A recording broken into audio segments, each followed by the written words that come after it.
So yun, good morning mga paps, mga padyak. Meron tayo ngayon i-bike check. Ayan, ito yung Speed 1 Defender natin na project bikes. Dahil sold out tayo sa mga na-build natin na project bike, ayan, nag-uulit tayo, fresh na fresh. Ito yung Speed 1 Defender na naka 10 years warranty. Tama kayo ng rinig, 10 years warranty itong frame na to. Dito nyo pa lang sa tubing na may kita, pang enduro na, ang lalaki ng tubing niya, napaka solid, nakalagay do whatever you want. Ayan. Speed 1 na badge.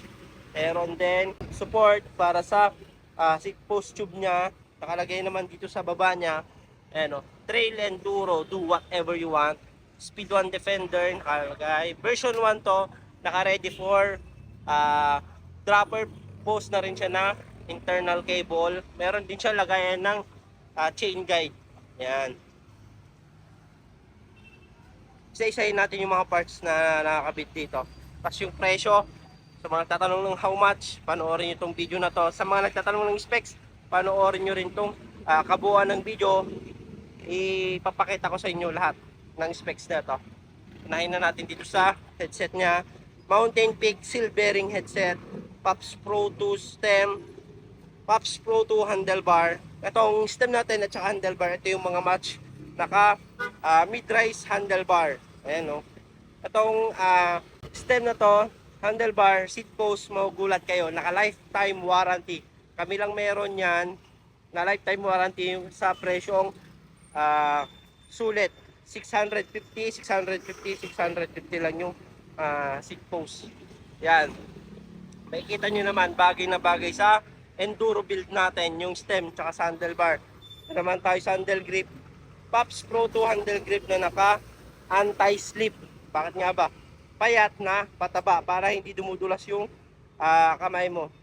Maganda rin yung material na ginamit natin kasi pwede to sa mga pasmado tsaka sa hindi pasmado. Makapit. Ayan, napakakapit ng handle grip na to.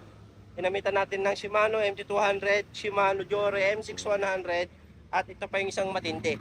Nilagyan natin ng Enduro Fort Santur Enduro 35 yung taba nito. 160 yung travel. Meron siyang high speed at saka sa low speed. Kung dati nabibili nyo to ng fork pa lang, nabibili nyo to ng 19,000, 20,000. Ngayon dito sa Pops Bike Shop, binebenta lang namin yan ng 11,000. Ganyan kalupit dito sa Pops Bike Shop. Dito naman tayo sa gulong niya, Trail King na Continental. Ayan. 2.4 pang enduro. Sa rim naman niya, Speed 1 Soldier 38 yung wide. Pops Pro 1 spoke, Pops Pro 1 hubs. Ayan, sa mga nagtatanong lagi, kung pwede ba yung mga boost sa non-boost na hubs. Ayan. Itong Fort natin, boost type, hubs natin non-boost. Magamit lang tayo ng adapter para may isalpak yung mga non-boost na hubs. Ito naman tayo sa rotor niya, 180 na SRAM. Dito naman tayo sa saddle niya. Ito yung Pops Pro 2 na napakasarap upuan. Meron siyang butas para sa airflow at maganda dito. Meron siyang design na honeycomb design. Yan. Ito pa yung matindi dito sa baba niya. Yan. Wala na kayong makikitang staple. Lahat solid nylon plastic yung nilagay natin. Tapos yung cover niya at saka railing magkahiwalay pa yan. Kaya ganyan kalupit tong saddle na Pops Pro 2. Pops Pro 2 na seat post na lifetime warranty, dual lock, submit seat clamp, weapon, silk bearing pedal. Yan. Weapon ambush. Ito pa yung isa sa matinding nilagay natin. Santur Enduro crankset. Santur Ion. 34 date narrow wide chain ring. Alloy CNC tong chain ring niya. Ito yung mga crankset na mga pang enduro. Ito naman tayo sa chain niya.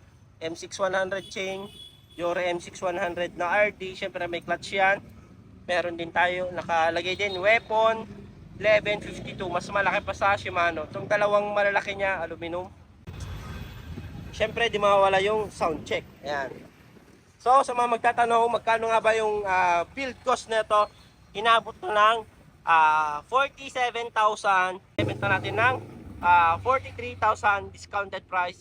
Meron din siyang mga kasamang freebies. Kaya kung gusto niyo makita tong bike na to sa personal, visit lang kayo sa shop natin. Ayan, sound check na natin.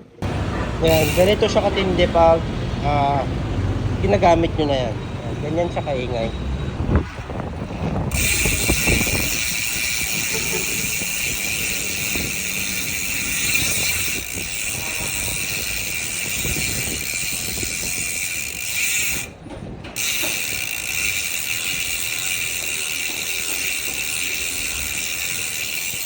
Mga nasa malalayong lugar naman na gusto magpakita ng suportas dito sa Pops Bike Shop at gusto mag-order, ayan, visit lang kayo dito sa mga legit account namin. Dito lang kayo pwedeng makipag-transact para legit at di kayo may scam.